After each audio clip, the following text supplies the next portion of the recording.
দেশ থেকে বিদেশ, খেলা থেকে বিনোদন, সব ধরনের খবর নিয়ে আমি মিঠু শুরু করছি নজরের দুনিয়া। ককরোচ জনতা পার্টি কি এবার ভোটের ময়দানে? অবস্থান স্পষ্ট করলেন প্রতিষ্ঠাতা অভিজিৎ। সোশ্যাল মিডিয়ায় আলোড়ন, যুব সমাজের ইস্যু নিয়ে পথে নেমে আন্দোলন, শিক্ষামন্ত্রীর পদত্যাগের দাবিতে দেশজুড়ে গণ আন্দোলনের ডাকও দিয়েছে ককরোচ জনতা পার্টি। কিন্তু এরপর কি পুরোদস্ত রাজনৈতিক দল খুলে ভোটের ময়দানে নামা, নাকি এভাবেই বিভিন্ন ইস্যুতে সরকার ও প্রশাসনকে আয়না দেখানো? কি চাইছেন ককরোচ জনতা পার্টির নেতারা? অবশেষে ইঙ্গিত দিলেন প্রতিষ্ঠাতা অভিজিৎ দেবকে। মঙ্গলবার সিজেপির প্রতিষ্ঠাতা অভিজিৎ দেবকে ইঙ্গিত দিলেন তারা এভাবেই বিভিন্ন ইস্যুতে প্রতিবাদ চালিয়ে যেতে চান। নির্বাচনে লড়াই করার বিশেষ ইচ্ছে তাদের নেই।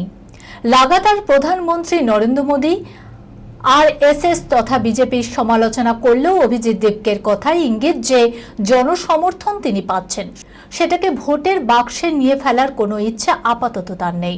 অভিজিতের দল যদি ভোটের ময়দানে না নামে তাহলে খানিকটা স্বস্তি পাবে শাসক বিরোধী দুই শিবিরই। কারণ এই ককরোচ পার্টি যদি ভোটে নামে তাহলে জেনজির সমর্থনে শাসক বিরোধী দুই শিবিরের বহু অঙ্কই বদলে যেতে পারে।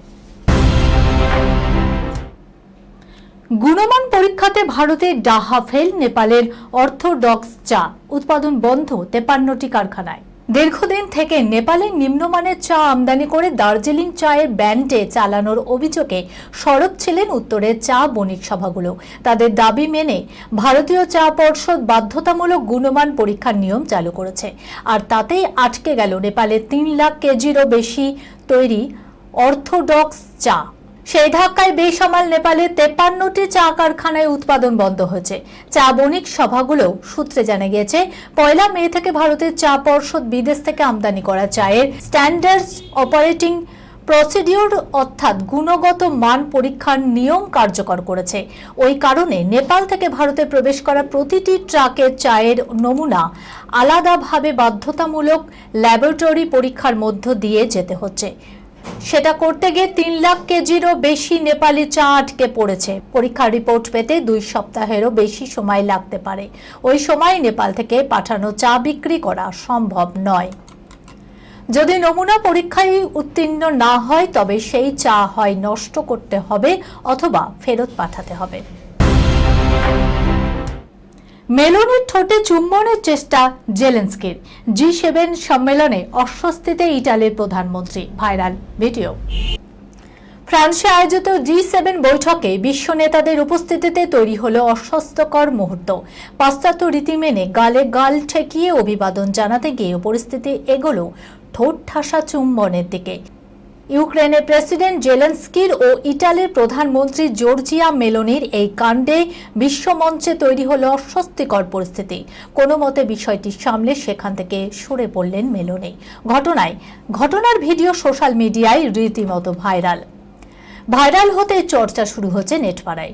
সোশ্যাল মিডিয়ায় ভাইরাল ভিডিওতে দেখা যাচ্ছে সম্মেলনের ফাঁকে ইউরোপীয় ইউনিয়নের প্রেসিডেন্ট উর্সুলা ভন দের লেয়েনের সঙ্গে কথা বলছিলেন ইউক্রেনের প্রেসিডেন্ট জেলেনস্কি। সেই সময় সেখান থেকে হেঁটে যাচ্ছিলেন ইটালির প্রধানমন্ত্রী মেলোনি। হঠাৎ সাক্ষাতে একে অপরকে অভিবাদন জানান দুই রাষ্ট্রপ্রধান। মেলোনির সামনে এগিয়ে আসতেই তাকে চুম্বন করতে যান জেলেনস্কি।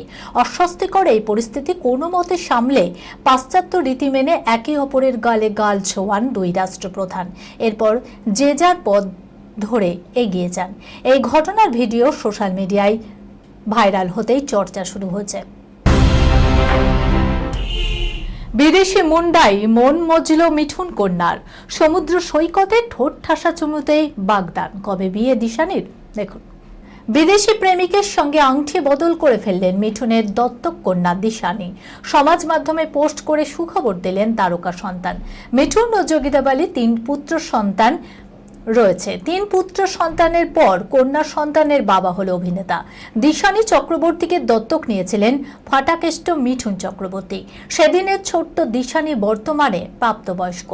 শুরু করলেন জীবনের এক নতুন অধ্যায়ও। ছোট থেকেই তার 2 চোখে অভিনেত্রী হওয়ার স্বপ্ন। তাই নিউ ইয়র্ক ফিল্ম একাডেমিতে অভিনয় করে পড়াশোনা করেছেন দিশানি। তার মাঝেই মনের মানুষের সঙ্গে সেরে ফেললেন আংটি বদল পর্ব। রোমান্টিক পরিবেশে ফিল্মি কায়দায় বাগদান সারলেন প্রেমিক যুগল। এই খবরের সঙ্গে শেষ করলাম আজকের নজরে দুনিয়া।